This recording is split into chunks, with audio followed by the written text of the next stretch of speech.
A imortalidade, em sua essência mais crua, é a negação absoluta do término, a superação definitiva da condição de entropia e decadência que define a existência orgânica. Filosoficamente, ela se apresenta como o mais antigo e profundo anseio humano, uma resposta ao terror da inexistência e uma ambição de perpetuar a consciência individual para além dos limites efêmeros impostos pela biologia. Do ponto de vista científico, ela desafia os pilares da nossa biologia: a senescência celular, o encurtamento dos telômeros e a acumulação inevitável de danos moleculares. No entanto, a busca por essa vitória sobre o fim não se limita ao plano físico. Ela se manifesta como uma das aspirações mais profundas e antigas da humanidade, um tema central em mitologias, religiões e, mais recentemente, em campos da vanguarda tecnocientífica como a criônica, a inteligência artificial e a nanomedicina, que visam a manutenção indefinida da consciência, seja através da preservação do corpo biológico, seja pela sua transposição para um substrato digital. Para além da corporeidade, a imortalidade assume formas simbólicas e metafóricas igualmente poderosas. É o legado que um artista deixa em sua obra, ecoando através dos séculos. É o nome de um cientista gravado para sempre na descoberta que mudou o mundo. É a lembrança de um indivíduo que persiste na memória afetiva de gerações. Esta sobrevivência na memória do outro, ou na cultura, constitui uma imortalidade social, uma tentativa de negar o esquecimento que é uma segunda morte. Neste sentido, ser imortal é continuar a exercer influência, a ser citado, amado, estudado ou mesmo odiado, mas nunca anulado pela passagem do tempo.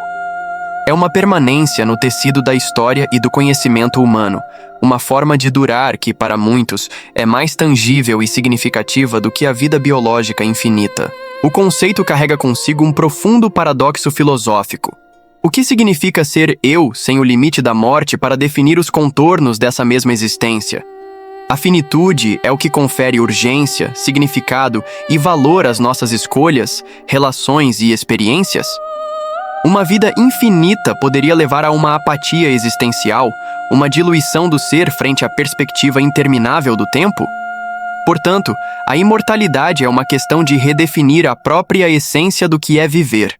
Este fascínio pela vida eterna, que oscila entre a ambição científica e a ânsia por um legado imperecível, encontra uma personificação vívida e sombria no universo narrativo de Naruto através do personagem Orochimaru. O ninja renegado tinha obsessão por dois principais aspectos: a imortalidade e a aquisição de conhecimento ilimitado de todos os jutsus do mundo.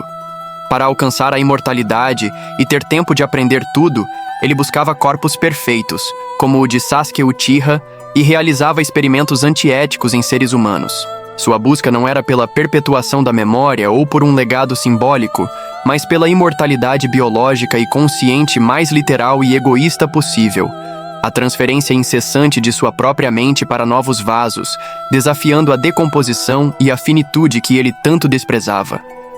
Dessa forma, Orochimaru materializa o lado mais tenebroso e eticamente questionável do desejo humano de vencer a morte, mostrando como a ânsia pelo tempo infinito pode corromper até mesmo a busca pelo conhecimento. Mas Orochimaru não era o único. A busca incessante da humanidade pela imortalidade é uma constante arquetípica que permeia mitos, lendas e registros históricos das mais diversas culturas, revelando um profundo terror perante a finitude e uma ânsia por transcender os limites da condição biológica. Na epopeia de Gilgamesh, o mais antigo texto literário conhecido, o herói sumério, após testemunhar a morte de seu companheiro Enkidu, empreende uma jornada épica em busca de Utanapishti, o único homem que conquistou a vida eterna, apenas para descobrir que a imortalidade destinada aos deuses é inatingível para os meros mortais e que sua verdadeira herança reside nas obras que constrói para sua cidade, uma metáfora poderosa para a imortalidade simbólica do legado. Na China antiga, o primeiro imperador Qin Shi Huang, obcecado pela vida eterna, enviou expedições ao Mar Oriental em busca do lendário Penglai, a Ilha dos Imortais, e consumiu poções de mercúrio que, ironicamente, aceleraram sua morte, demonstrando os riscos catastróficos dessa busca. Do outro lado do mundo, os alquimistas medievais europeus dedicaram séculos à busca pela pedra filosofal, uma substância lendária que não apenas transformaria metais comuns em ouro, mas que produziria o elixir da vida, capaz de curar todas as doenças e conceder juventude eterna. Uma empreitada que, embora fracassada em seu objetivo literal, lançou as bases para a química moderna. Já as narrativas hindus e budistas falam dos Amrita ou Soma, néctares divinos da imortalidade, cujo consumo garantia um lugar entre os deuses, enquanto a tradição judaico-cristã apresenta a árvore da vida no Jardim do Éden, cujo fruto era interdito aos humanos, marcando a mortalidade como uma consequência da queda e do conhecimento. Essas histórias, embora culturalmente distintas, compartilham um núcleo comum. A imortalidade é invariavelmente representada como um privilégio divino, um estado do qual a humanidade foi expulsa ou que almeja reconquistar através de proezas, conhecimento proibido ou favores celestiais, refletindo não apenas um desejo de vida perpétua, mas uma profunda luta para encontrar significado em um universo que parece conspirar para nosso desaparecimento. O objetivo fundamental de Orochimaru, ao buscar a imortalidade, era adquirir tempo infinito para dominar todos os tipos de jutsu e compreender toda a verdade do mundo ninja. Sua ambição ia além do poder convencional. Ele desejava absorver todo o conhecimento existente, dominar todas as técnicas, inclusive as proibidas, e desvendar os segredos mais profundos da existência, desde a natureza do chakra até a origem da vida e da morte. A imortalidade era para ele um meio necessário para escapar da decadência física e da limitação temporal que impediam sua busca ilimitada pelo saber. Ele via a morte como uma fraqueza intolerável, uma interrupção abrupta em sua jornada de aprendizado, e por isso dedicou sua vida a transcender a biologia humana. Seus experimentos com transferência de alma, Fushi Tensei, modificações genéticas e busca por corpos perfeitos, como o de Sasuke Uchiha, eram todos passos em direção a uma existência permanente onde pudesse continuar seus estudos e experiências sem restrições. Sua obsessão não era apenas viver para sempre, mas usar a eternidade como ferramenta para se tornar uma entidade onisciente e onipotente, um verdadeiro deus do conhecimento ninja. A ambição de Orochimaru funciona como uma alegoria poderosa e sombria para um desejo humano profundamente arraigado. A ânsia de transcender os limites de uma única vida para experimentar, aprender e dominar todas as facetas possíveis da existência. Assim como ele almejava viver eternamente para dominar todos os jutsus, muitos seres humanos desejam, ainda que de forma menos literal, viver vidas múltiplas. Acumular sabedoria, explorar diferentes identidades, mergulhar em culturas distantes, dominar habilidades incompatíveis com uma única biografia e, essencialmente, esgotar todas as potencialidades do que significa existir. Essa é uma das motivações centrais por trás de expressões culturais como a reencarnação em filosofias orientais, a ideia de metempsicose, transmigração da alma, em tradições gregas, ou mesmo em uma chave tecnocientífica contemporânea. A noção de upload de mentes para corpos sintéticos ou realidades simuladas, onde seria possível viver inúmeras experiências em sequências ou paralelamente. Orochimaru encapsula essa vontade de forma radical e distorcida. Sua recusa em aceitar a morte não é apenas por medo do fim, mas por fome de mais.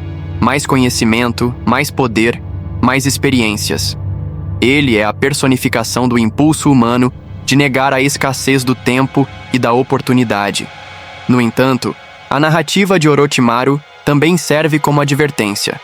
Sua busca o levou a sacrificar sua humanidade, ética e conexões autênticas em nome da acumulação infinita. Ele se tornou um voyeur da existência, um colecionador de técnicas e corpos, mas vazio de significado relacional, um espectro que observa a vida sem realmente vivê-la em sua plenitude emocional. Isso levanta uma questão crucial.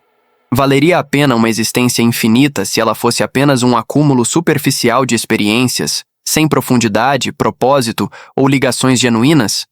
O personagem nos força a confrontar se o verdadeiro valor da vida reside na sua duração ou na sua intensidade, e se a imortalidade, sem uma evolução moral paralela, não seria simplesmente uma eternidade de tédio ou uma maldição disfarçada de bênção.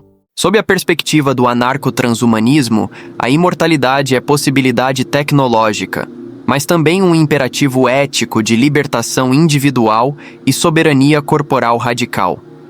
Esta visão entende a morte não como um evento natural a ser aceito, mas como uma tirania biológica a ser derrotada pela ciência e pela tecnologia, interpretadas como ferramentas de emancipação.